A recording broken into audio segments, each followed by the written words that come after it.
እህትሽ የተገደለችበት ሽጉጥ ነው። አንቺን ለመግደል ሰከንድ አይወስድበት። ለምን ጊዜ ታስቆጥረዋለህ?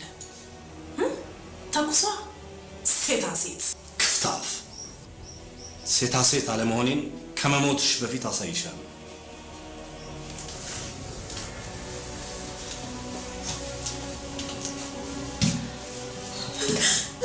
እስክንድርን የታባሽ ሄደ አልነግርህም። ምን አባት ሆናለሁ?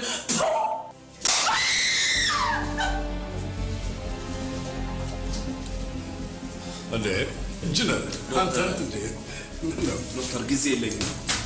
ከኋላ እየተከተሉ ያሉትን ሰይጣኖች መቅደም አለብኝ። እስክንድር ምንድነው የምትለው? ችግር አለ? ዶክተር የሀገሬ ድሃ የሚጠግብበትን ጥናት ባቀረብኩኝ በሀገሬ ልጆች እጄን ተነከሱ። የምትለው አልገባኝም እስክንድር።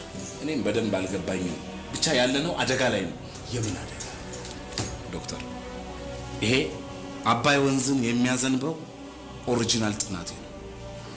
ብትችል ለጠቅላይ ሚኒስትሩ በእጃቸው ስጠል። ይቻላል፣ ግን ለምን? ዶክተር አዋቂናና የእውቀት ልፋቱን ውጤቱን ይገባል። አደራ። ችግር የለም።